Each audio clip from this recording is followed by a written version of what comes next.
Hello everyone, ngasi ki video sida I have na anga ko poste mo autori ni nahani di blog ma sama sema mi ado ngasi di blog samja roi ke ngasi di ai experiment nama tawdori ni kari experiment no haibida myam khudimang video de ngwa khangmina si haibidi jam interesting anga ko masaki oidori ni akoina khutta gi mai ku thon dori ni ado kumain tholi haibida myam khudimang yengmina si step by step taksra ke ado myam khudimang experiment se munna yengmina si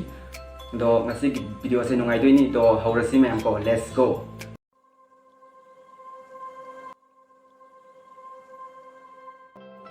Hello guys, aku ini aku tadi maiku tuan nabi tamakta posai mari khaksangi ko kari posang no haibita han bita aku ini asugumba season boleh bermaket kupu masangani number 1 da number 2 da asugumba plate amako number 3 da asugumba lighter ama doi ke number 4 da na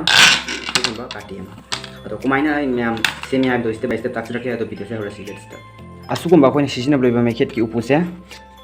smile out hoga mana kathalani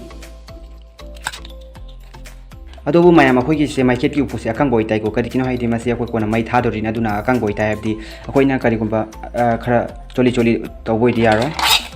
madoi matung na baru jawa sai se akoi kathatlani akoi na masi ni aba ko lawdori se mem tu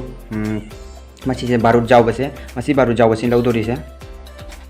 masi ni se di mathau kana de duna masi ni se lang rokarani baru jawa sai ani se akoi na pa na se gai dani masi se akoi na mem ko mana tawni hai bata esmai mai tawraga Pana segai dori ni mayam. Pana sumai nama segai dan. Separe itu nama.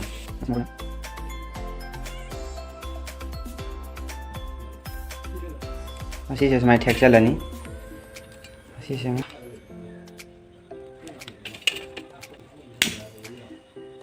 Sumai nama itu ada ni. Baru jawa sai se loi chak lorbai matung da ma ki maitan se hoi lok thokrane aba maitan se lok thokrabai matung da amuba mai ama thoklakani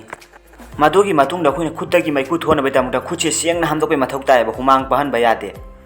aduga gi amuba mai se khoi khutta khechelani khechelabagi matung da khoi ani se takhairani aba yaringai kana takhairingai mai ku thoklakani mayam tu mai ku thoklei se uraba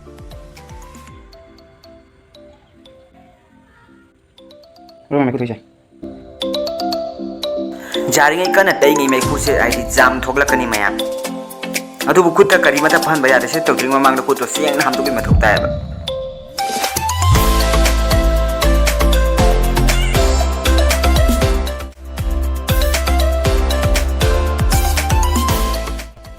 mayam mur ba khutoi kumane mai ku thokle anga panatra mayam se khutoi ki kyam phasna mai ku thokle na tak na raga adu am ka leri asi try taw yang se ko mai ku thokla try to mayam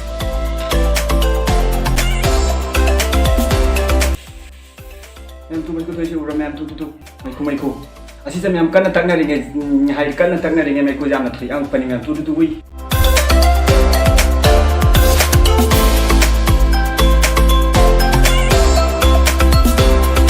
jam na takna ringe mai ku ba di kana thokla kani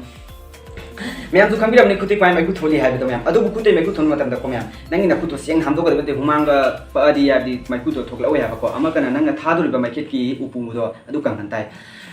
I hope I khali gi video se nungai ramani hana kari nungai ba tar ka di myam ai gi video se like to biramu ado anu ba yeng boy ka di myam ai gi channel se subscribe to sen biramu asu ko experiment gi matang na myam yeng ning ba le ka di habi bell icon all tro mathang de yeng phang na bi da mang ta do ngasi gi video se di matang sin lo sin jara ge pai mathang video da phang na si